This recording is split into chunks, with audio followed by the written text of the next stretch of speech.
হযরত বিলাল ইবনে রাবাহ কতবার মেরেছে।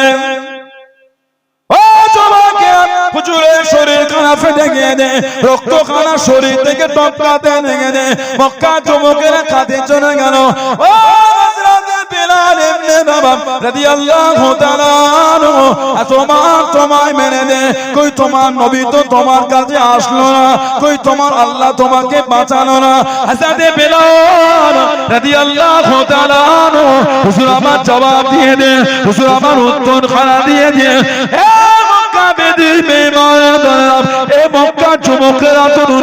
তোমরা যখন বাজারে গিয়ে কিছু কেন, তোমরা পরীক্ষা করে দেখো ভালো না খারাপ, ওটা ভালো না খারাপ। আমি বিলাল আল্লাহ পাক আমাকে দ্বীনের জন্য কবুল করে, ইসলামের জন্য কবুল করে। আল্লাহ পাক আমি বিলালকে পরীক্ষা করে দেখিয়ে দিল আমি বিলাল আল্লাহর দ্বীনের জন্য কতটা মজবুত হয়ে গিয়েছি, কতটা মজবুত হতে পেরেছি। আমি বিলাল এই অবস্থানে আল্লাহ পাকের উপরে আমি এখনো খুশি আছি। জনে বলুন সুবহান, আর একটু জনে বলুন সুবহান। আল্লাহ নবী দিনে দাওয়াত খানা দিতে লেগেছে। ও যুবকেরা, ও আমার মুরব্বি বাবারা, মায়েরা, বোনেরা, মহিলা, আল্লাহ নবী সাল্লাল্লাহু আলাইহি ওয়াসাল্লাম ইসলামের দাওয়াত খানা দিতে লেগেছেন। কাফেরদের বড় বড় নেতাগুলিকে, কাফেরদের বড় বড় সরদারগুলিকে আল্লাহ রাসূলের সাহাবী হযরত আব্দুল্লাহ ইবনে উম্মে মাকতুম রাদিয়াল্লাহু তাআলা আনহু আল্লাহ নবীর কাছে গিয়ে দ্বীন সম্পর্কে জানতে চাইলেন। হুজুরের কাছে যান, হুজুর তো অন্যদের বোঝাচ্ছে, অন্ধ মানুষ হুজুরের কাছে দাঁড়ালে হুজুর ইনার কথাই ঠিক সাই না দিয়ে ওনাদের সাথে আলোচনা করতে চলে গেলে। তারপরে আল্লাহ আয়াত দিলেন, আয় আমার হাবিব, আপনি যাদের বোঝাচ্ছেন হয়তো তাদের মধ্যে কেউ আপনার কাছে ঈমান আনবে না, কিন্তু যে সেই অন্ধ মানুষ ফিরে যায় সে আপনার হাতে হাতে ঈমান আনবে, আপনি তাকে ফিরিয়ে দেবেন, তাকে গুরুত্ব দেন। কিতাব এসেছে আল্লাহর নবী সাল্লাল্লাহু আলাইহি সাল্লাম এই আব্দুল্লাহ ইবনে উম্মে মাকতুমকে তারপর থেকে হুজুর একটু ভালোবাসাটা বেশি দিতেন। জোরে বলো কেন? ওনার জন্য আল্লাহ কোরআন শরীফের আয়াত নাজিল করে আল্লাহ আমাকে জানিয়েছে ওনার বিষয়ে। সুবহানাল্লাহ বললেন। হুজুর যতবার মদিনা শরীফ থেকে সফরে গেছেন সব সময় ওনাকে মদিনা শরীফের হুজুরের দায়িত্ব দিয়ে যেতেন। আব্দুল্লাহ ইবনে উম্মে মাকতুম সুযোগ পেলে নবীর কাছে চলে আসতেন, এসে বলতেন হুজুর একটু কোরআন শরীফ শোনান না। সুবহানাল্লাহ বললেন। হুজুর কোরআন শরীফ পড়তেন, উনি শুনতেন আর মুখস্থ করতেন। এই করে করে আল্লাহর নবী সাল্লাল্লাহু আলাইহি ওয়াসাল্লামের কাছ থেকে উনি কোরআন শরীফ মুখস্থ করতে লাগলেন। কে? আব্দুল্লাহ ইবনে উম্মে মাকতুম রাদিয়াল্লাহু তাআলা। আমার নবী বলেন, আব্দুল্লাহ ইবনে উম্মে মাকতুম যখন আযান দেবে তোমরা খাওয়া শুরু করে দেবে, মানে সেহরির সময় হয়ে গেছে। উনি তাহাজ্জুদের আযান দিতেন। আর আমার বেলাল যখন আযান দেবে তোমরা খাওয়া বন্ধ করে দেবে। কেন? হযরত বেলাল হুজুর ফজরের আযান দিতেন। আব্দুল্লাহ ইবনে মাকতুম সব সময় থাকতেন। হযরত ওমর রাদিয়াল্লাহু আনহু হুজুরের খিলাফত, হুজুরের জামানায় কিতাবে এসেছে উনি বলে হুজুর আমি একটু যুদ্ধেই যাব। কে? ইসলাম জাহানের তৃতীয় খলিফা জানার সামনে হুজুর বলেছেন, লাউ কানা নবিয়ুন বাদি লাকানা ওমর, যদি আমার পরে কেউ নবী হতো আল্লাহ আমার ওমর ফারুক আল্লাহ নবী বানাতেন। বলুন না সুবহানাল্লাহ। তারপরেই হুজুর বলেছেন, আলা খাতাবান নবিয়্যিন লা নবিয়্যা বাদি বা লা বাদি নবিয়্যা, আমি হলাম শেষ নবী, আমার পরে আর নবী হবে না। যদি হতো আল্লাহ আমার ওমরকেই নবী বানাতেন। বলুন না সুবহানাল্লাহ। এত কঠিন ভাবে উনি দ্বীনের খিদমত করেছেন, গোটা পৃথিবীর অর্ধেকটাই শাসন চালিয়েছে। বুখারী শরীফে একটা riwayat এসেছে হযরত আব্বাস রাদিয়াল্লাহু আনহু আমার হুজুরের এক চাচা, আমাদের হুজুরের নিজের চাচা ছিলেন। মুনাফিকদের একটা সরদার ছিল, মুনাফিকদের সরদার আব্দুল্লাহ ইবনে উবাই ইবনে কাব মুনাফিকদের সরদার ছিল। সারা জীবন হুজুরের পিছনে নামাজ পড়ে হুজুরের বিরুদ্ধে করেছে। নাউজুবিল্লাহ বললেন না। ও যখন ইন্তেকাল হচ্ছে ছেলেকে, ওনার ছেলের নাম ছিল আব্দুল্লাহ, বলে গেল আমি মারা যাব, হুজুরকে গিয়ে বলবি আর হুজুরকে দিয়ে আমার জানাজার নামাজ পড়াবে, আর হুজুরের একটা জামা আমার কাফন পরবে।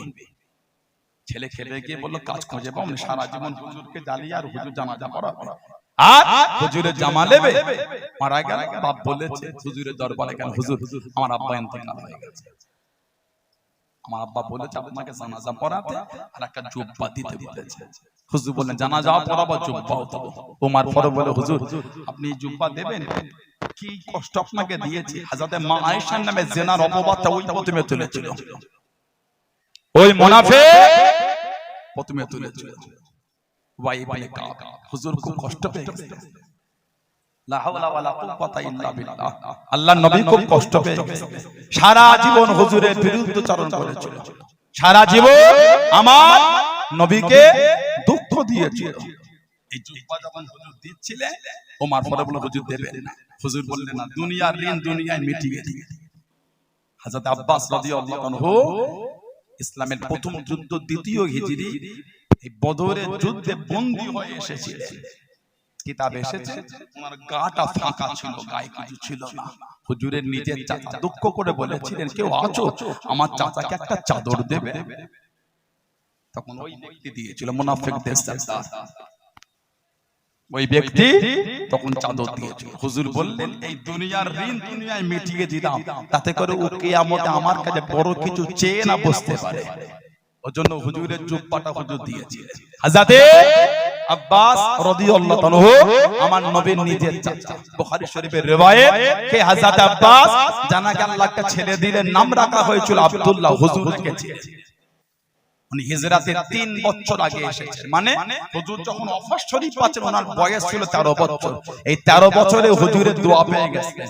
হুজুর এই 13 বছরে বলে দিয়েছিলেন হিবরুল উম্মাহ, আমার ইবনে আব্বাস হলো জাতির মেরুদণ্ড। 13 বছর বয়স, জোরে বলুন না সুবহানাল্লাহ।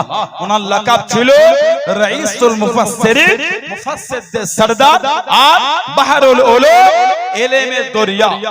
হযরতে আব্দুল্লাহ ইবনে আব্বাস সারাটা জীবন এই 13 বছর পর্যন্ত আল্লাহর নবী যেই উটেই সফর করতেন ওই উটেই নবীর সাথে উনি বসে থাকতেন। বলুন না সুবহানাল্লাহ।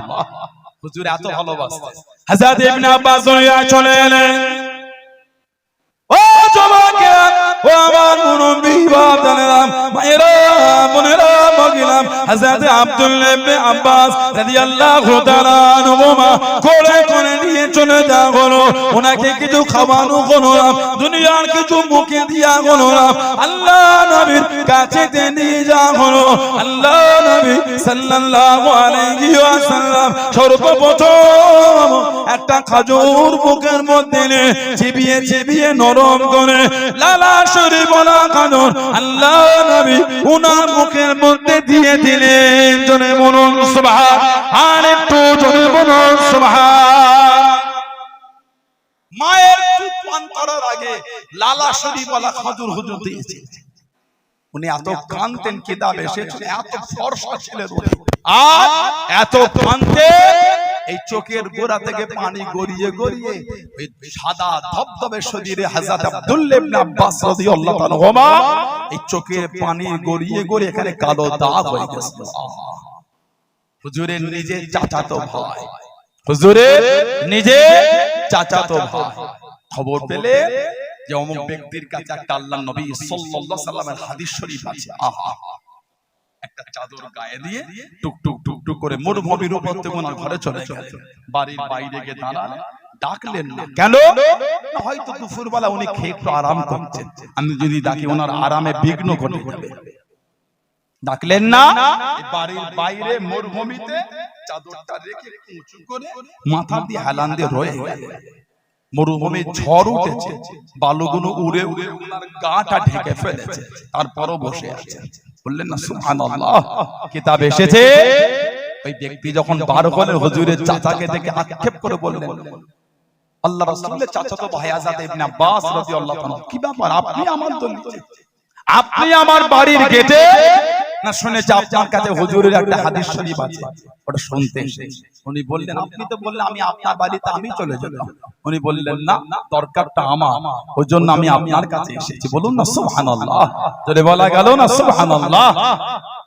কাতেবে ওই ছিলেন হযরত যায়েদ বলে হুজুর একজন সাহাবী, ওনাকে ঘোড়ার পিঠে তুলছেন, আহা, ঘোড়ার পিঠে তুলে ওনাকে পিছন থেকে ধরে আছে, আর ঘোড়ার পিঠে উঠার জন্য যেখানে পাটা রেখে সাপোর্ট দিয়ে ওঠে ওটাকে এক হাতে ধরে রেখেছে। কাতেবে ওই হুজুর বললেন, আল্লাহ রাসূলের চাচাতো ভাই, আপনি আমার এভাবে খেদমত করা লজ্জা লাগে। উনি বললেন, আল্লাহর নবী আমাদের করে এভাবেই শিখিয়েছে, আলেমদের এভাবে ইজ্জত করতে হয়। জোরে বলবেন না সুবহানাল্লাহ। উনি বললেন, হুজুর আপনি তো আমার দিকে আগিয়ে আসেন।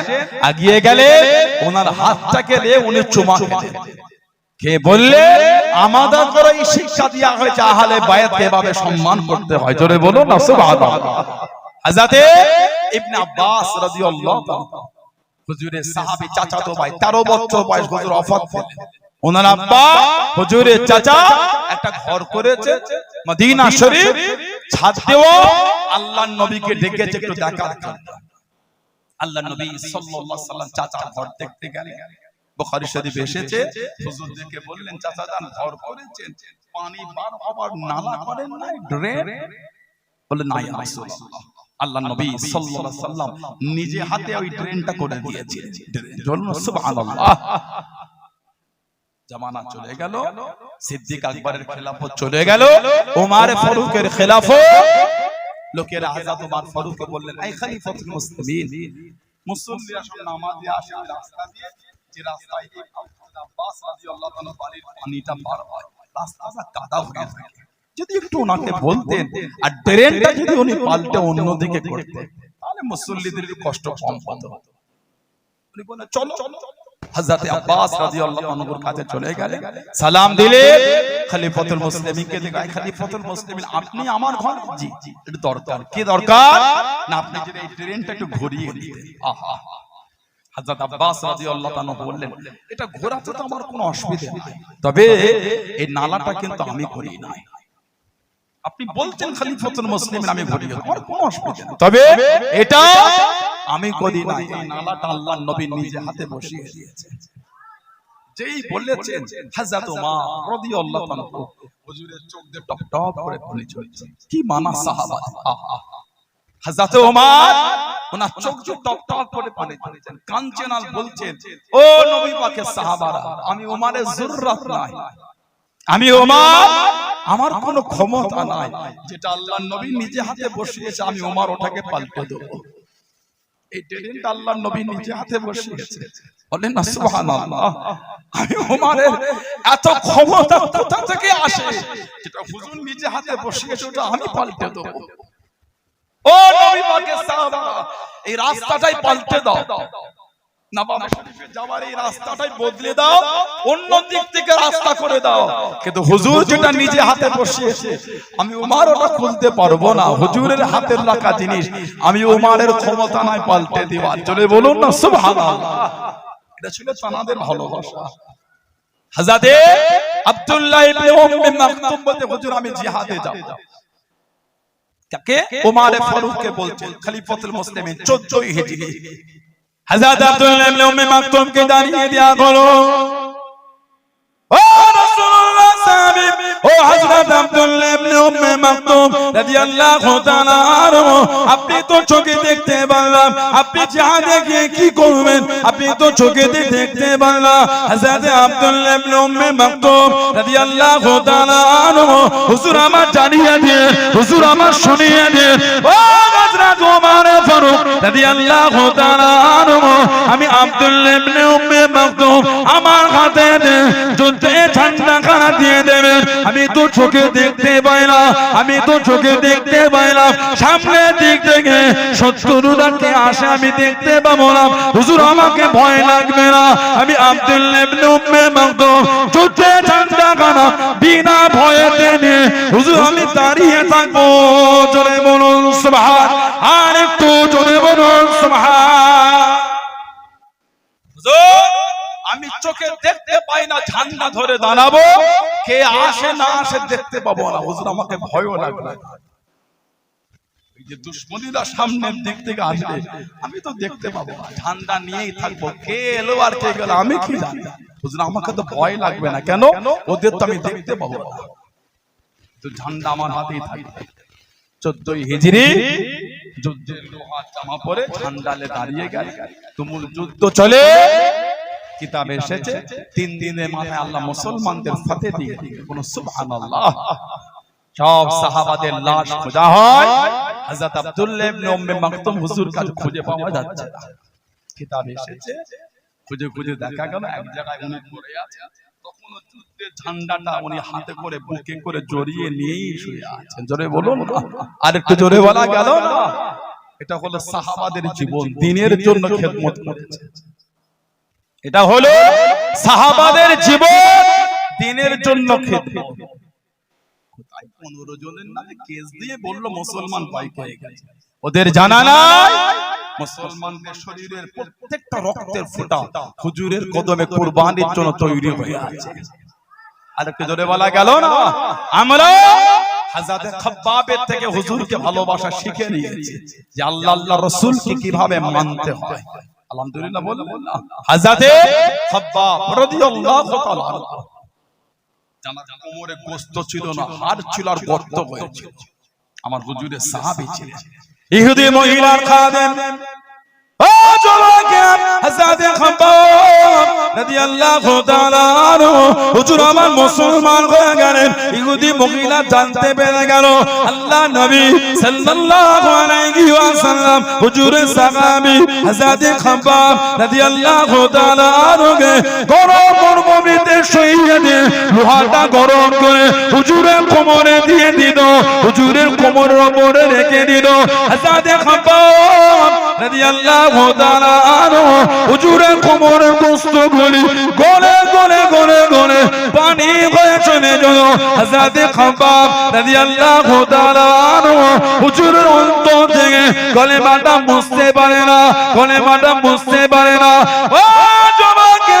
হযরত ওমর রাদিয়াল্লাহু তাআলা ইসলাম দানের দ্বিতীয় খলিফা হুজুরের খেলাফত চলে হুজুরের শাসন আমলে হযরত ওমর রাদিয়াল্লাহু তাআলা হুজুর আমার জিজ্ঞাসা করে হুজুর আমার জানতে চাইলেন ও হযরত খাব্বাব তোমার কোমরে গোশত নয় তোমার কোমরে গর্ত হয়ে গিয়েছে ওই জায়গায় কেন গোশত নয় হযরত খাব্বাব রাদিয়াল্লাহু তাআলা হুজুর আমার জানিয়ে দিলেন হুজুর আমার শুনিয়ে দিলেন ও হযরত ওমর ফারুক রাদিয়াল্লাহু তাআলা আমি খাব্বাব যখন মুসলমান হয়ে গেলাম আমি খাব্বাবকে গরম বালুতে শুইয়ে দিয়ে লোহাটা গরম করে আমি খাব্বাব রাদিয়াল্লাহু তাআলা কোমরেতে দিয়ে দিয়েছিল আমি খাব্বাব আমার কোমরের গোশতগুলি পানি হয়ে চলে গিয়েছিল আমি খাব্বাবের অন্তর থেকে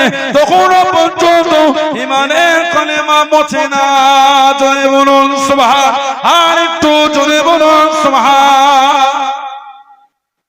আমাকে বালুতে শুইয়ে দিয়ে লোহা গরম করে আমার কোমরে দিয়েছে আমি খাব্বাব আমার কোমরের গোশতগুলি পানি হয়ে গলে গলে চলে হুজুর আজও আমার কোমরে আর গোশত গজায় না আজও গর্তই হয়ে আছে হুজুর কোমরের গোশত গলে গিয়েছে ঈমান আমার ধ্বংস করতে পারে আমি ঈমানের জায়গায় আজও মজবুত জোরে বলো এটা হলো সাহাবাদের মানা এটা হলো সাহাবাদের মুহাব্বত এটা হুজুরের সাহাবাদের জীবনী পড়লে অবাক হয়ে যাবেন কি ভালো তারা বেশে একজন সাহাবী আল্লাহর নবী সাল্লাল্লাহু আলাইহি সাল্লাম দরবারে গেলে হুজুরের কাছে গেলে সালাম দিলে হুজুর জবাব দিলেন হুজুরের মুখটা একটু শুকিয়ে আছে আহা সাহাবী বললেন ইয়া রাসূলুল্লাহ হুজুর মনটা খারাপ আপনার হুজুরের কিছু করে সাহাবারা সহ্য করতে পারতেন না আল্লাহর নবী বললেন বাবা আজ কদিন আমার ঠিক মতন খাওয়া হয় না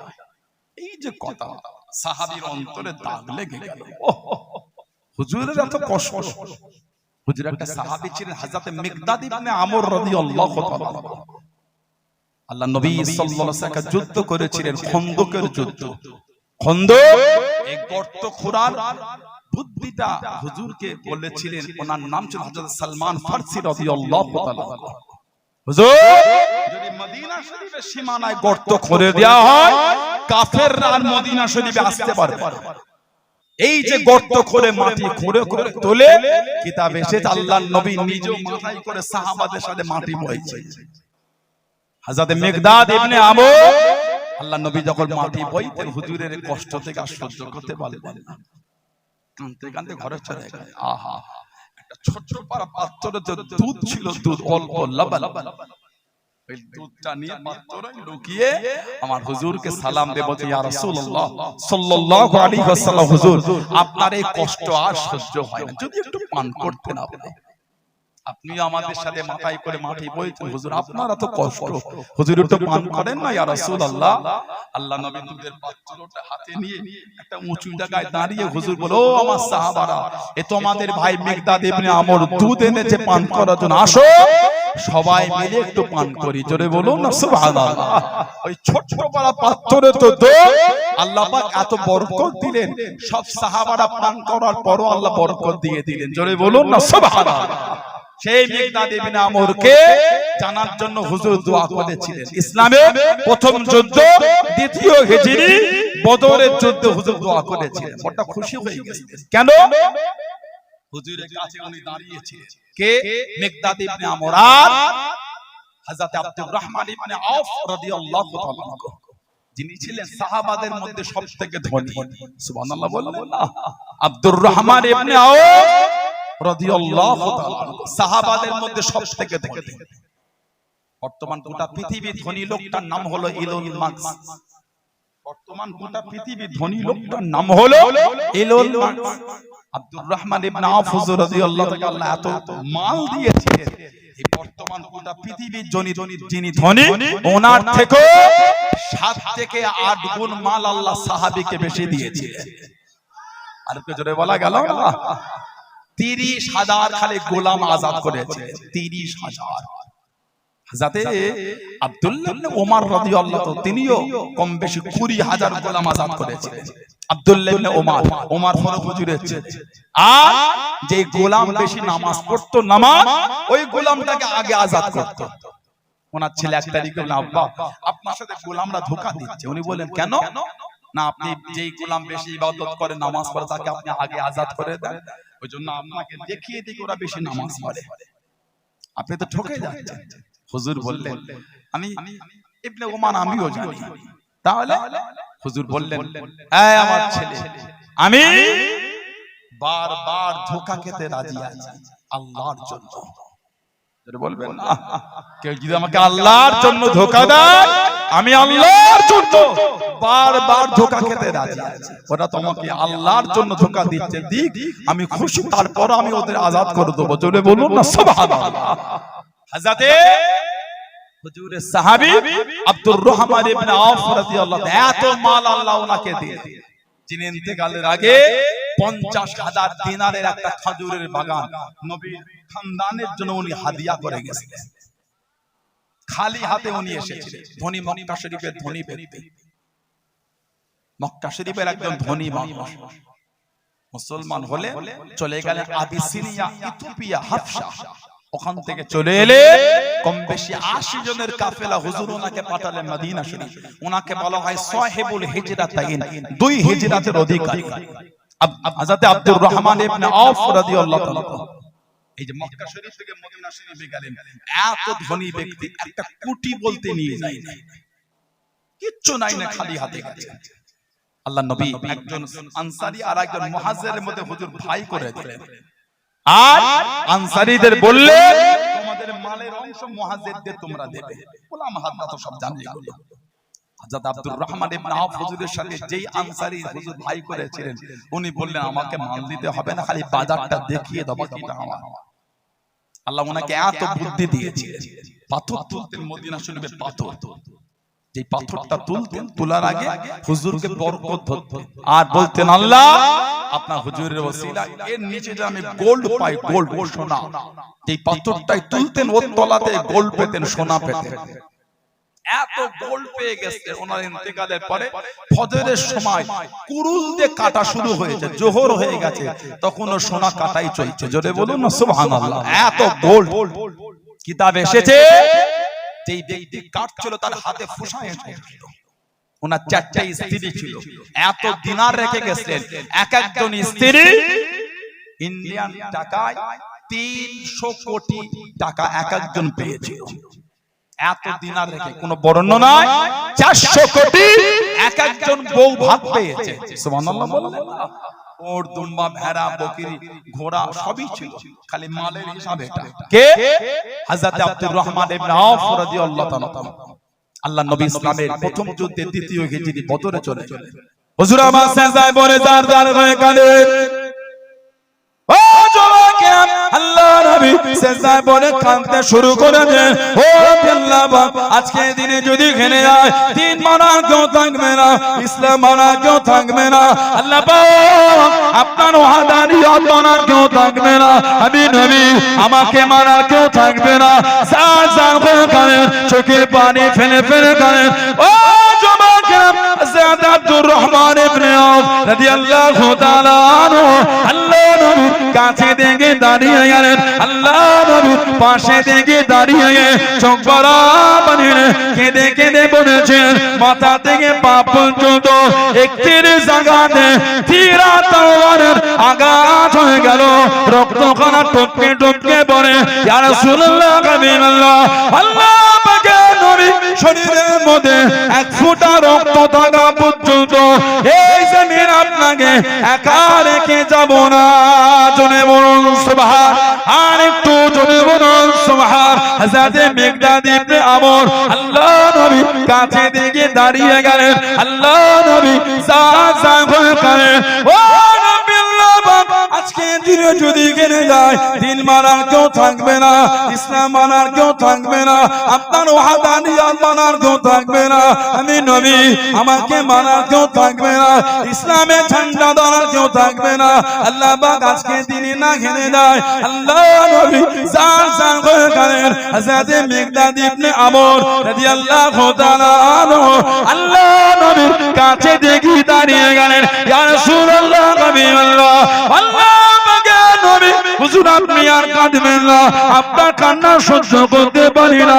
সেজদা থেকে মাথাটা উঠিয়ে নেন, সেজদা থেকে মাথাটা তুলে নেন। ইয়া রাসূলুল্লাহ, হাবিবাল্লাহ, আমরা আপনাকে মুসা নবীর উম্মতের মতো বলবো না। ও নবী মুসা, আপনি আর আপনার আল্লাহ ফেরাউনের বিরুদ্ধে যুদ্ধ করেন, আমরা বসে বসে দেখি। হুজুর ওটা আপনাকে বলবো না। শরীরের মধ্যে এক ফোঁটা রক্ত থাকা পর্যন্ত আপনার সামনে পিছনে ডান দিকে বাম দিকে দাঁড়িয়ে দাঁড়িয়ে যুদ্ধখানা করে যাব। জোরে বলুন সুবহান, আর একটু জোরে বলুন সুবহান। হুজুর মুসা নবীর উম্মতরা বলেছিল, আপনি আর আপনার আল্লাহ ফেরাউনের উদ্দেশ্যে যুদ্ধ করেন, আমরা আপনার সাথে যাব। আমরা একটু বসে দেখি। হুজুর ওটা আমরা আপনাকে বলবো না যতক্ষণ এক ফোঁটা রক্ত থাকবে, সামনে পিছনে ডান দিকে বাম দিকে দাঁড়িয়ে আমরা যুদ্ধ করব। বলুন না সুবহানাল্লাহ। সেই সাহাবাদের জীবনী দেখেন, তাদের জীবনী। হুজুরে সাহাবীর মনটা খারাপ। হযরত আব্দুর রহমান ইবনে আওফ রাদিয়াল্লাহু আনহু, ওনার হুকুম করা ছিল সবার জন্য যা খুশি তোমরা খাবে আর পরবে। উনি ভালো জামা পরতেন না। ওনাকে বললে বলতেন, আমি আমার হুজুরকে কোনোদিন জীবনে ঠিক মতন শখসাদ আদায় করে হুজুরকে ভালো জামা পরতে আমি দেখলাম না। উনি খেতেন ওই ডাল পিষে রুটি দিয়ে। লোক বলতেন সবার জন্য এত সুন্দর খাবার, আপনি এভাবে খান? উনি বলতেন আমার হুজুর এইভাবে খেতে পছন্দ করতেন। বলুন না সুবহানাল্লাহ। আর মাঝে মধ্যে মুখের কাছে গোশত তুলেও নামিয়ে নিতেন। দস্তরখানে অন্যজন জিজ্ঞাসা করলে বলতেন, আমি আমার হুজুরকে কোনোদিন পেট ভরে গোশত খেতে দেখি নাই। আমি আব্দুর রহমান ইবনে আওফ, আমি কিভাবে মন খুলে গোশত খাই, যেটা আমার হুজুর ঠিক মতন খেলেন না, ওটা আমি খাই কি করে? জোরে বলুন না সুবহানাল্লাহ। এটা ছিল সাহাবাদের প্রেম। এটা হুজুরে সাহাবী, হুজুরে জবানে শুনলে আল্লাহর নবীর কদিন খাওয়া হয়, ওহ মনটা খারাপ করে বার হয়ে গেল। লোকের বাড়ি বাড়ি, লোকের বাগানে বাগানে কিছু কাজ দেবে আমাকে, কর্ম যেটা করলে কিছু টাকা পাবো, হুজুরের জন্য কিছু কিনে নিয়ে যাবো। কোনো কাজ পেল না। খুঁজে খুঁজে খুঁজে খুঁজে এক ইহুদির বাগানে চলে গেছে। দুপুর বেলা গরম রৌদ্র তাপ, উনি গিয়ে বললেন কিছু কাজ দেবে আমাকে। ইহুদি বলে এই রোদে কি কাজ করবে, তবে আমার এই বাগানটা খাজুর, আপনার খাজুরের বাগানটা কুয়া আছে, ওই কুয়ার পানিটা অনেক নিচুই নেমে গেছে, এই বালতি ফেলে রশি টেনে এক বালতি পানি তুললে একটা খেজুর তোমাকে দেবো। উনি বললেন আমি রাজি আছি। ওনার চাদরটা বিছিয়ে দিলে রশি ফেলে বালতিটাকে রশি দিয়ে টেনে তোলে পানি ভর্তি করে এক বালতি পানি ঢালে একটা খেজুর উনি ওই চাদরে জড়ো করে। মাঝে মাঝে দেখে অল্প হয়েছে, এতে হুজুরের পেট হয়তো ভরবে না, আরো কিছু টেনে তুলেছে, অনেকটা হয়ে গেল। চাদরটা মুড়ে আল্লাহর নবী দরবারে চলে হুজুরকে সালাম দিয়ে দেয়। হুজুর সালামের জবাব ওই হুজুরের চাদরটা খুলে আমার নবীকে দেব, হুজুর একটু খান। কোথা পেলে বাবা এত খেজুর? শরীরটা ঘেমে গেছে। ইয়া রাসূলুল্লাহ, হুজুর আপনার ক্ষুধা আর সহ্য হয় না। হুজুর আমি গিয়ে ইহুদির বাগানে কুয়া থেকে পানি তুলেছি, এক বালতি পানি তুলে একটা খেজুর দিয়েছে আপনার জন্য। কুয়া থেকে পানি তুলে খেজুর এনেছে, হুজুর আপনি খান। বলুন না সুবহানাল্লাহ। এটা ছিল সাহাবাদের প্রেম। এটা হযরতে বিলাল ইবনে রাবাহ রাদিয়াল্লাহু তাআলা আনহু আমার হুজুরের সাহাবী, হুজুরের ভালোবাসার সাহাবী। উনি প্রথমে গোলাম ছিলেন আব্দুল্লাহ ইবনে জিদান। আব্দুল্লাহ ইবনে জিদান ওনার গোলাম ছিল। যখন শুনলেন মুসলমান আব্দুল্লাহ ইবনে জিদান একটু বড় ব্যবসায়ী, ভালোবাসায় বলা গেল না। সেই সাহাবাদের দিকে দেখেন ভালোবাসাটা কি জিনিস। দাবি করলে হয় না হুজুরকে ভালোবাসে, দাবি সমাজের অনেকেই করে হুজুর ভালোবাসে। নোংরামি এত ভালো কি করে সমাজে? বলেন ঠিক বলছে না ভুল বলছে? সবাই দাবি করছে আল্লাহ আল্লাহর রাসূলকে মানি, অন্যায় সমাজ এত বেড়ে গেল কি করে? যদি ভালোই বেশি ফেললাম তাহলে তো সমাজ আর অন্যায় হতো না। দিনের দিন লটারিটা বেড়েই চলেছে, কমে নেই। এখন মুসলমান লটারি কাটাটাকে আম মনে করেছে, গুনাহ বলেই ভাবেই না। লটারি গুনার কোনো গল্প না। আস্তাগফিরুল্লাহ বলে সমাজে সুদের ব্যবসা বাড়ি বাড়ি শুরু হয়ে গেছে। আমাদের মুসলমানরা সুদে টাকা খাটায়। কি বলছেন আপনি আমাকে? সুদে টাকা ধার দেয়, আল্লাহকে ভয় করে। বিচার তোমার হবেই হবে যদি তওবা তুমি করতে পারো। অত সংশয় 10,000 দিল, প্রত্যেকদিন এই 10,000 টাকা ইন্টারেস্ট আছে। এই ইন্টারেস্ট আমাকে দিন পিছু তোমাকে নিতে হবে। নাউজুবিল্লাহ বলে, আস্তাগফিরুল্লাহ বলে, নাই দিলেন ধার দাই। আমরা সুদের চিন্তা হলো কেন আমাদের? সুদে হারামের চিন্তা হয়ে গেল কেন আমাদের? এত হারামের চিন্তা আমাদের মধ্যে কোথা থেকে ঢুকলো? ওই জন্য তো ইবাদত কবুল হচ্ছে না, ওই জন্যই তো দোয়া কবুল হয় না আমাদের। দেখছেন না মসজিদে গেলে মুসল্লি অনেক, দোয়া কবুল হয় না। ওই জন্যই তো আমাদের কবরে কপালে বিপদ হয়ে গেছে। কেন বলেন তো? বাহ্যিকটা দিনের মতন রাখলো, অন্তরটা দিনের উপরে নয়। বাহ্যিকটা শরীয়তের মতন হলো, ভেতরটা কোনো শরীয়তের তৈরি হয়নি। এখনো মন শরীয়তের জায়গায় মজবুত হয়নি। হুজুরের সাহাবী ছিলেন হযরত হানজালা রাদিয়াল্লাহু আনহু। হুজুরের দরবারে কাঁদছেন আর বলছেন হুজুর আমি মুনাফিক হয়ে গেছি, হুজুর আমি মুনাফিক হয়ে গেছি। এই বাবা নিজেকে কেন মুনাফিক বলো? জানো মুনাফিক কাকে বলে? হুজুর আমি মুনাফিক। কে? যারা লাশ ফেরেশতারা তুলে নিয়ে গিয়ে গোসল দিয়েছিল ইসলামের দ্বিতীয় যুদ্ধ, তৃতীয় হিজরি ওহদ। এই ওহদের যুদ্ধে সাহাবারা লাশ তুলে নিয়ে গিয়ে গোসল দিয়েছিল। জোরে বলে ভালোবাসায় বলা গেল না। হযরত হানজালা হুজুরকে ফেরেশতারা গোসল দিয়েছে। বিয়ে হয়েছে আগের রাত, বিবির সাথে সম্পর্ক করেছে, ফরজ গোসল করতে পারে না। হুজুরের ডাক পেয়েছে, ওই অবস্থায় ছুটেছে, বেহুশ হয়ে গেছে। যেমন হুজুরের সাহাবী ছিলেন হযরত জুলাইবি রাদিয়াল্লাহু তাআলা আনহু। ওনার আরেকটা নাম হলো হযরত দাবিব। হযরত জুলাইবি ওনার হাইটটা একটু কম ছিল। পর্দার আয়াত নাজিলের আগে সাহাবাদের বাড়ি বাড়ি ঘুরতেন, একটু হাসাতেন, রসিকতা করতেন। পর্দার আয়াত নাজিল হলো, হুজুর বলে হে জুলাইবি আর তুমি বাড়ি বাড়ি যাবে না। আল্লাহ পর্দার আয়াত নাজিল করে দিয়েছে। উনি একটু শর্ট হাইট ছিলেন, বেটে হুজুরের সাহাবী ছিলেন। আমাদের হুজুরের দরবারে গিয়ে একদিন আক্ষেপ করে বলে হুজুর দুনিয়ায় তো আমাকে আর কেউ মেয়ে দিল না, জান্নাতে হুর পাবো তো হুজুর, সুবহানাল্লাহ বলে। দুনিয়ায় কেউ মেয়ে দিল না, জান্নাতে হুর পাবো। আমার হুজুর হেসে বলে, সুলাইবি আমি নবী, তোমার দুনিয়াতেই বিয়ে দিয়ে দেবো। একজন সাহাবী এলেন, আল্লাহ নবী সাল্লাল্লাহু আলাইহি সাল্লামকে সালাম দিয়ে বলে, হুজুর আমার মেয়ের জন্য যদি ভালো একটা সম্বোধন করে দিবেন। হুজুর বলে, মেয়ের চিন্তা করতে হবে না, আমি নবী দেখেছি। সাহাবী মনে করে হুজুরই বিয়ে করবে। হুজুর বলে, না আমি করব না, তোমার মেয়ের জন্য আমি আমার জুলাইবিকে পছন্দ করলাম। সুবহানাল্লাহ। সাহাবী বলে, হুজুর একটু বিবিকে জিজ্ঞাসা করে বলবো। ঘরে চলে গেলে বিবিকে বললেন, আল্লাহ নবী সাল্লাল্লাহু আলাইহি ওয়াসাল্লাম বলেছেন আমার মেয়ের জন্য হুজুর জুলাইবিকে পছন্দ করেছে। বিবি বললেন, হুজুরকে গিয়ে বলে দেন এই সম্বোধন হবে না, আমি জুলাইবির হাতে আমার মেয়েকে দেব। স্বামী স্ত্রী কত স্বামী বলে, হুজুরকে না বলি কি করে, না তুমি যে হুজুরকে বলে দাও হবে না, নিষেধ করে দাও। কত ঘরের ভিতর থেকে মেয়ে বললেন, আব্বা কার বিয়ের সংবাদ এনেছে, তোমার, কে পাঠিয়েছে আব্বা? আল্লাহর নবী। মেয়ে বলছেন, হুজুরকে না বলতে পারবেন? হুজুরকে না বলতে পারবেন? আমি তো খুশি। কেন? পাত্র কি আমার কাছে বড় জিনিস নয়, সংবাদটা হুজুর পাঠিয়েছে এটা আমার কাছে বড় জিনিস। বললেন আলহামদুলিল্লাহ, কে পাত্র ওটা আমার বড় জিনিস নয়, জানা আমার নসিব এত বড়, আমার জন্য হুজুর ছেলে পছন্দ করেছে। আল্লাহ নবী দুজনে বিয়ে দিলেন, বরকতে দোয়া করলেন, হাতের মেদি শুকায় না, আল্লাহর দ্বীনের জন্য জিহাদে বার হয়ে গেলেন। জিহাদ হয়ে গেল, আল্লাহ মুসলমানদের ফতেহ দিলে। হুজুর বসে বসে বলছে, বাবা দেখো তোমাদের সাথী সঙ্গীদের কাল লাশ পাওয়া যাচ্ছে, দেখো খোঁজো। সাহাবারা খুঁজে খুঁজে জোগাড় করলেন। হুজুর বলে, আর কারো বাকি আছে? জি হুজুর। খোঁজো। খুঁজলে হুজুর বলে, আর কারো বাকি আছে? বললেন না। এবার আমাদের নবী নূরের চোখ দিয়ে টপ টপ করে পানি ঝরছে। আহা, হুজুর কাঁদছেন আর বলছেন, ও আমার সাহাবারা, আমার সেই জুলাইবিটা কোথা চলে গেল? একটু খোঁজো।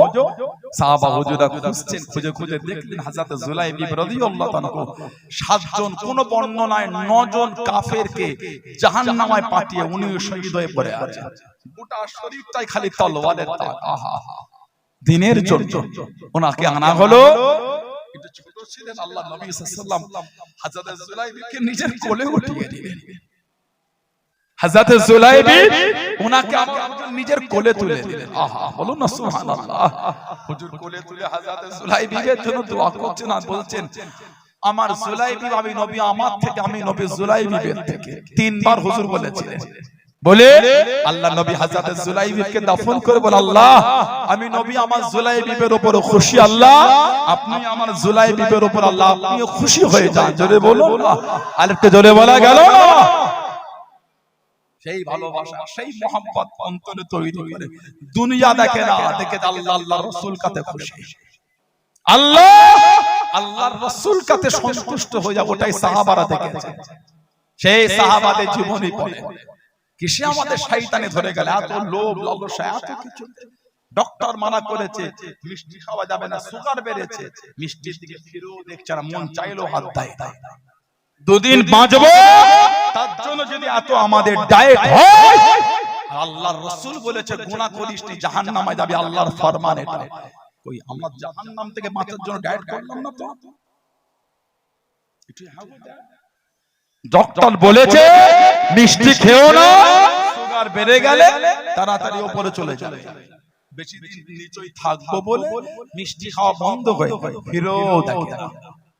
ঘন ঘন প্রেসার মাপে আর ব্লাড টেস্ট করে, সুগারটা কত হলো, ফাস্টিং করছে, খেয়ে করে। আল্লাহ বলে আমার হুজুরের মধ্য দিয়ে যে অন্যায় থেকে বাঁচনা হয় জাহান্নামে যাবে, ওটা আমাদের মাথায় এলো না। দিনে দিন গুনাহ করেই যাচ্ছি। আল্লাহ আমাদের মাফ করে দেয়, বলেন আমিন। জোরে বললেন আল্লাহুম্মা আমিন। আল্লাহ আমাদের অন্যায় থেকে মনটা ঘুরিয়ে দেয়, বলেন আল্লাহুম্মা আমিন। যেভাবে সাহাবারা জীবন কাটিয়েছে, যেভাবে হুজুরের সাহাবারা জীবন চালিয়েছেন, সেই সাহাবাদের দিকে দেখেন। হুজুরের সাহাবী হযরত হুবাইব ইবনে আদি রাদিয়াল্লাহু তাআলা রায় নবীর কাছে কাঁদতে না বলতে, হুজুর একটু দোয়া করে দেন, এই মাথার খুলিতে যেন কাফেররা শরাব না পান করে।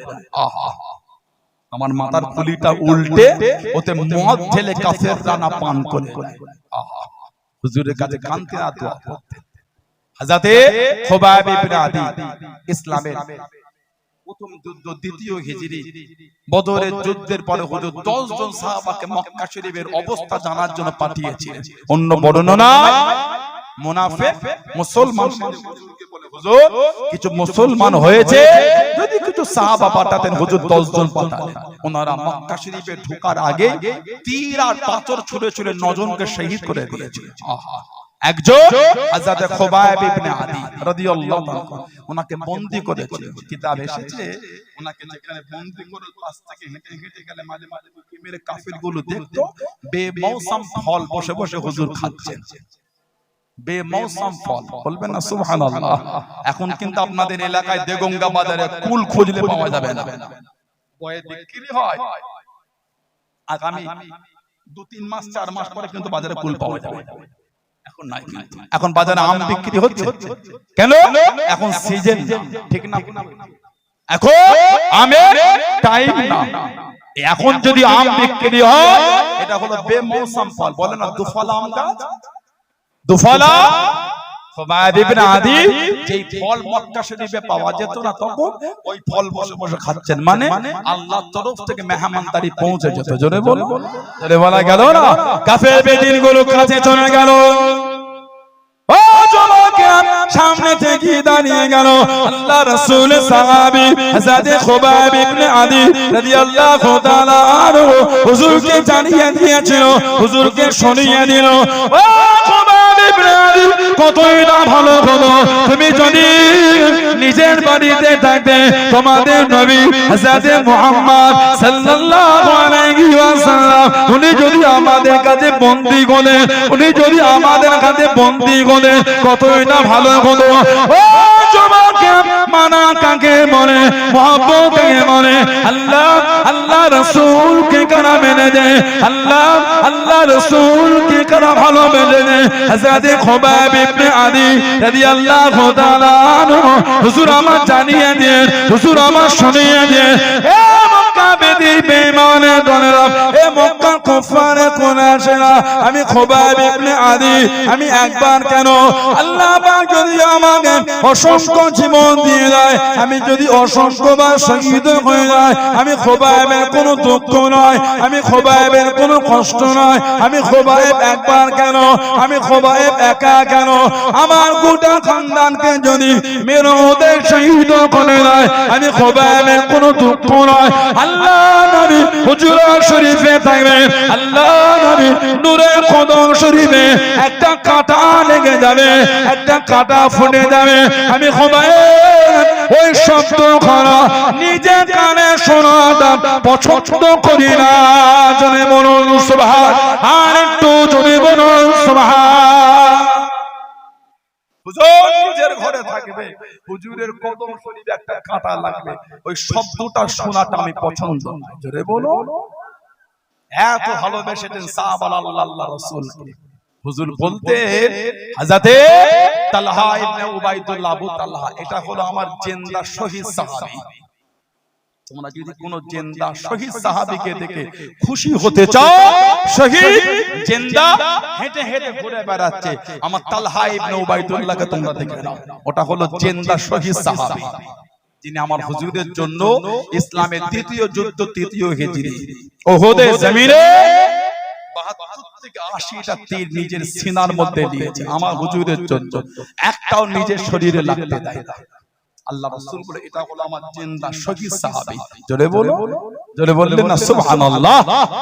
হযরত খুবাইব ইবনে আদি রাদিয়াল্লাহু তাআলা জানাকে শহীদ করবে, নিয়ে যায় হুজুর চলে যায় ফাঁসিতে দেবে। কাফেররা বলল এই খুবাইব তোমাকে শহীদ করে দেব, আশা কি কিছু আছে? হুজুর বলেছিলেন মনটা চায় যদি একটু সুযোগ পেতাম 2 রাকাত সুন্নাত নামাজ পড়তাম। সুবহানাল্লাহ বললেন, আমরা সুযোগ পেয়েও নামাজ পড়িনি, শহীদের ফাঁসির মঞ্চে দাঁড়িয়ে তখনও নামাজ পড়ছে। যদি বলে ভালোবাসায় বলা গেল না, মসজিদের পাশে দাঁড়িয়ে আড্ডা দিয়ে সময় কাটালে, ও যুবক ইমামের তেলাওয়াত কানে আসে, মন নরম হয় না? মন নরম হয় না? মন কাঁদে না? কবরে যাবেন ভয় হয় না, কিয়ামতে উঠবেন ভয় লাগে না, আযাব হবে ভয় হয় না। কিতাব এসেছে জাহান্নামীরা পানির জন্য দিওয়ানা হয়ে যাবে, ওদের করে দেয়া হবে পচা রক্ত আর পুঁজ, যেটা পান করলে এই শরীর ফুটো হয়ে আবার গলে গলে বার হয়ে পড়ে যাবে। লা হাওলা ওয়ালা কুওয়াতা ইল্লা বিল্লাহ।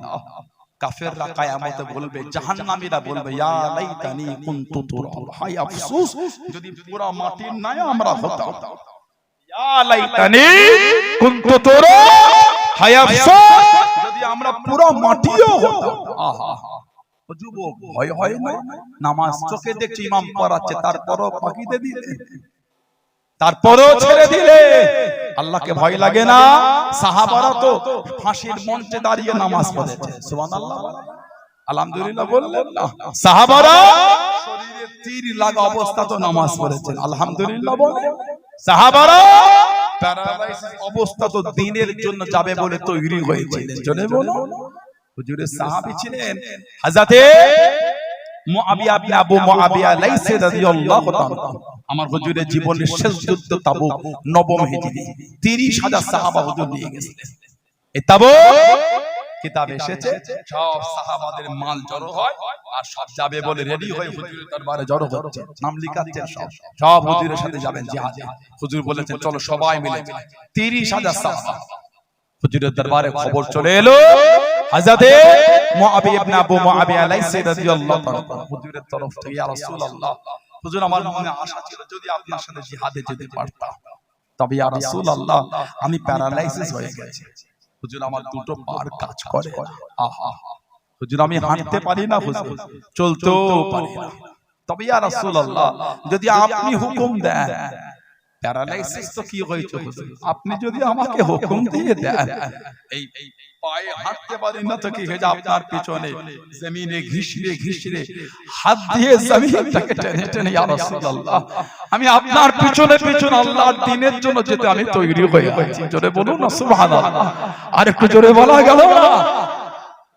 হুজুর হাঁটতে পারি না তো কি হবে, আপনি যদি আমাকে বলেন, আহা হুজুর আপনার তরফ থেকে যদি আমি হুকুমটা পেয়ে যাই, ইয়া রাসূলুল্লাহ হুজুর আমি হাঁটতে পারি না তো কি হয়েছে, আপনার কাতারের পেছনে হুজুর জমিনে ঘিসরে ঘিসরে হাত দিয়ে জমিন টেনে টেনে টেনে টেনে আল্লাহর দ্বীনের জন্য হুজুর আমি এই অবস্থাতে হুজুর যেতে আমি তৈরি হয়ে আছি, খালি আপনার হুকুমের অপেক্ষা, জোরে বলেন না সুবহানাল্লাহ।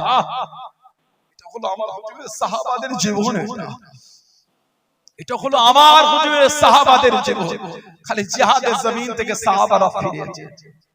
আল্লাহ নবী সাল্লাল্লাহু আলাইহি ওয়াসাল্লাম নবী শরীফে এসেছে, কার হাত নাই, কার পা নাই, কার হাতের আঙুলটা নাই, কার শরীরে তীর লেগেছে, কার শরীরে তলোয়ার লেগেছে, সাহাবাদের শরীর সব রক্তাক্ত হয়ে আছে, সব এসে হুজুরের কাছে দাঁড়িয়েছে, হুজুর অনুমতি দিলে ঘরে যাবে।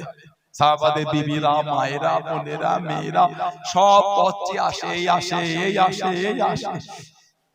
জিবরাইল আলাইহিস সালাম আমাদের নবী পাক সাল্লাল্লাহু আলাইহি ওয়াসাল্লামের কাছে চলে এলেন, হুজুরকে সালাম দিয়ে বলে, ইয়া রাসূলুল্লাহ হুজুর আল্লাহ পাক বলে পাঠালেন এখনি আমার জিহাদে বার হতে হবে। বানু কুরাইজা ওরা ওয়াদা ভঙ্গ করেছে, শর্ত ভঙ্গ করেছে।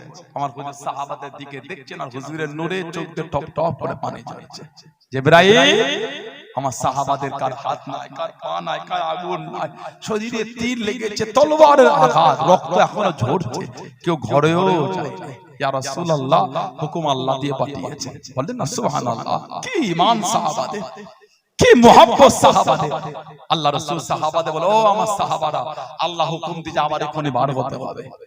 ওই রক্তমাখা শরীরে, ওই কাটা শরীরে, ওই হাত কাটা, পা কাটা, তীর লাগা তলোয়ারের আঘাত নিয়ে শরীরে, ওই ক্লান্ত শরীরে সাহাবারা আল্লাহর নবীর সামনে দাঁড়িয়ে বলে, ইয়া রাসূলুল্লাহ হুকুম যদি আল্লাহর হয়ে যায়, হুকুম যদি আল্লাহর হয়ে যায় আর খুশি যদি আল্লাহ আল্লাহর রাসূল হয়ে যায়, হুজুর এই শরীর নিয়ে এখনি জিহাদে বার হতে আমাদের কোনো অসুবিধা নাই, হুজুর আমরা তৈরি হয়ে আছি। জোরে বলো, আর একটু জোরে বলা গেল।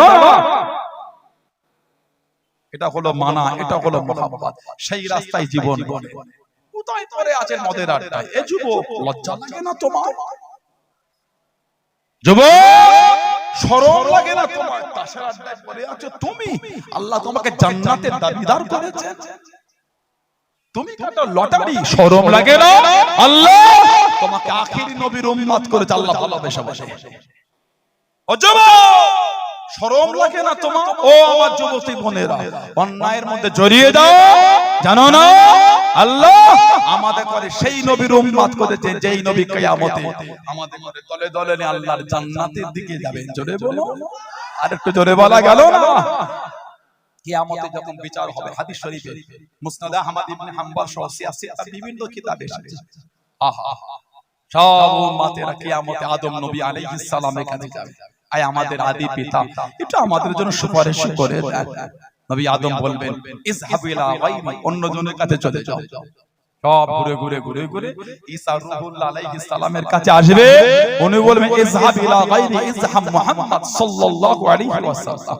সব দল বেঁধে যখন আমার হুজুরের কাছে যাবেন, হুজুর দূর থেকে বলবে আনা লাহা, এসো আমার কাছে এসো, আমি তোমাদের জন্য আল্লাহর দরবারে সুপারিশ চেয়ে দিই। জোরে বলুন, আর একটু জোরে বলা গেল না? আল্লাহ নবী সিজদায় পড়ে যাবে মাকামে মাহমুদ, মাকাম মানে জায়গা, মাহমুদ হাম থেকে, মাহমুদ মানে প্রশংসনীয় জায়গা। হুজুর সিজদায় পড়ে কাঁদবেন, আল্লাহ পাক আমাদের নবীকে বলে হাবিব আজকেও কাঁদবেন আপনি? হাবিব সিজদা থেকে মাথা তোলেন, কি চান? হুজুর বলবে আল্লাহ আমার উম্মত বড় গুনাহগার। আল্লাহ পাক বলবেন ইরফা রাসাক ইয়া মুহাম্মদ, ইরফা রাসাক ইয়া মুহাম্মদ। হাবিব সিজদা থেকে মাথা তোলেন, আপনার কান্না আমি আল্লাহ সহ্য করতে পারি না। হাবিব সিজদা থেকে মাথা তোলে আপনার উম্মতের জন্য আপনি সুপারিশ করে, আমি আল্লাহ আপনার সুপারিশকে কবুল করে আমি আল্লাহ ওদের নাজাত দিয়ে দেব। জোরে বলো, আল্লাহ আমাদের কবুল করে, আল্লাহ আমাদের হুজুরের পাগল বানিয়ে দেন, আল্লাহ আমাদের সকলকে শরীয়তের বিধানে চলা তৌফিক দান করে, বলেন আমিন। জোরে বলেন আল্লাহুম্মা আমিন, জোরে বলেন আল্লাহুম্মা আমিন। একটু দরুদ শরীফ আল্লাহুম্মা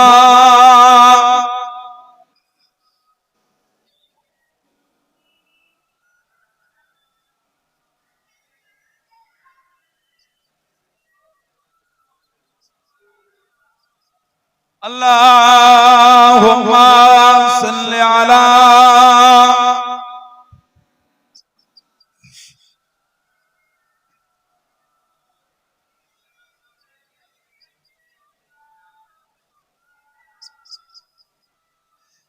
किस कदर फूल खिलाते है मदीने की हवा,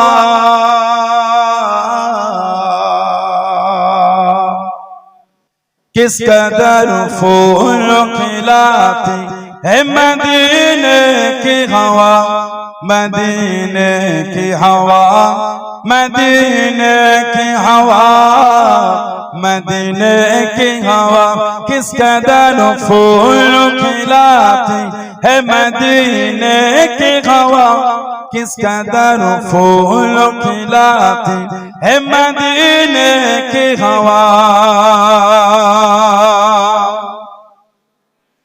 किस कदर फूल खिलाती है मदीने की हवा,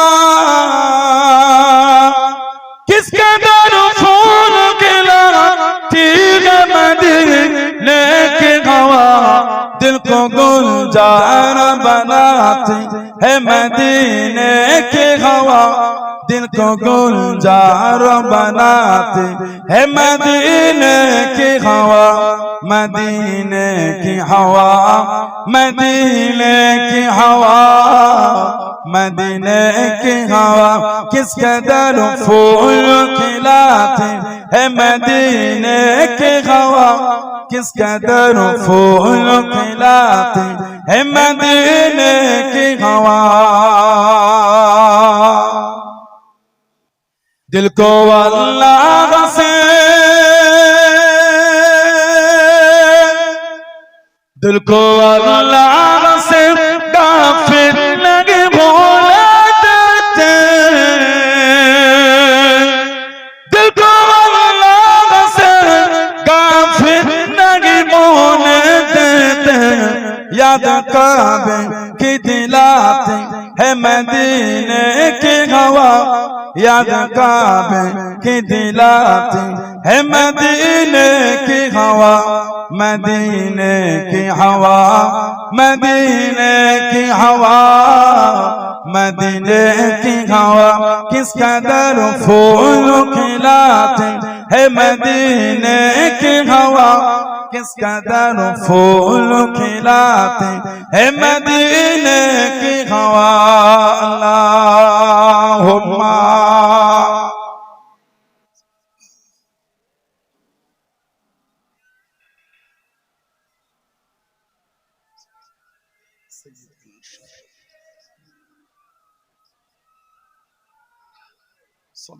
আমার ভাইয়েরা বাপদানেরা ছেলেরা যুবকেরা মুরব্বীরা মায়েরা মেয়েরা বোনেরা মহিলারা মুক্তাসার করলাম আল্লাহ পাক আবার দিন সুযোগ দেন তো দেখা হবে ইনশাআল্লাহ। এই যে আমি আপনাদের কাছে এলাম বাজার হয়ে গেলে অসুবিধা হলো আপনাদের এতগুলো মানুষ এখানে আসলেন ভালোবাসা দিয়ে আল্লাহ আল্লাহর রাসূলে ভালোবাসা আমার ভালোবাসা আল্লাহ আল্লাহর রাসূলের মুহাব্বত তানাদের জন্য আমরা দাদা হুজুরকে ভালোবাসি আলহামদুলিল্লাহ বলে সুবহানাল্লাহ বলবেন আমরা আল্লাহর জন্য আল্লাহর রাসূলের জন্য ভালোবাসি বলুন আলহামদুলিল্লাহ।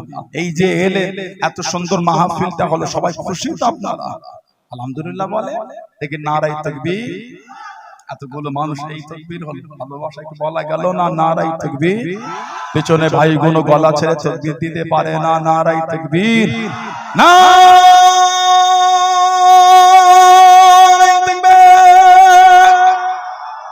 আহলে সুন্নাত ওয়াল জামাত আহলে সুন্নাত ওয়াল জামাত সিলসিলায়ে মুজাদ্দিদুল জামান ফুরফুরা শরীফে দাদা পীরের দরবারের মুরিদ মুতাকিদিন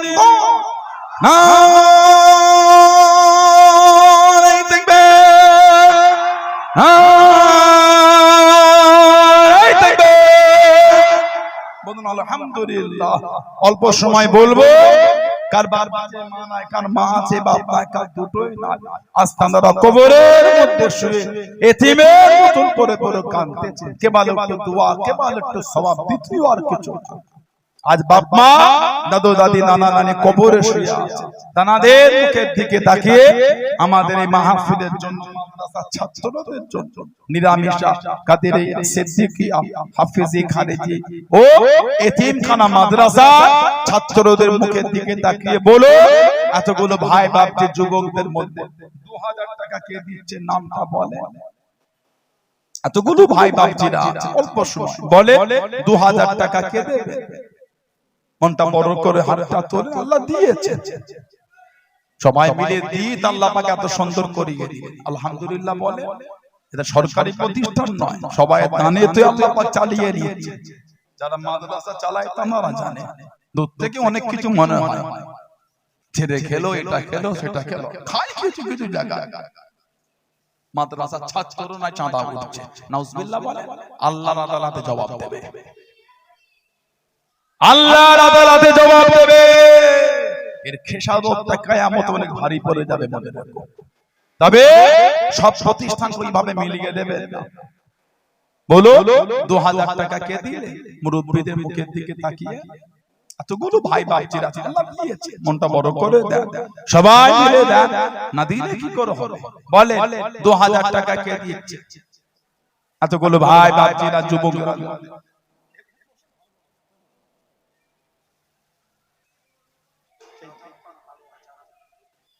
আরেকজন 100 টাকা দিলেন প্রথমে 100 টাকা দিয়ে যে ভাইটা কোথা চলে গেল দরবারে খাদে আমাদের সেই ইয়ে থেকে এলো ওই কলসুর দোকান থেকে দাদা দরবারে ইসাদ সব যে কটা হয় সব ওনার দায়িত্ব থাকে হালাল করার জন্য উনি ধরে আর মুহূর্তের মধ্যে ময়দান ফাঁকা করে ফেলে ভাইটা চলে গেল নাকি বলেন তো উনি প্রথমে এসে 100 টাকা দিয়ে দিয়েছে শরীফ হয়ে চলে গেছে আল্লাহ ওনার দুনিয়া আখিরাতে আল্লাহ শান্তি দেয় বলুন আমিন বলেন আল্লাহ তাজাফফার হারুয়াই বাড়ি উনি বলছেন 4000 টাকা দেবেন বলুন আলহামদুলিল্লাহ ওনার নাতি এখানে পর আল্লাহ পাক বাচ্চা কিসমত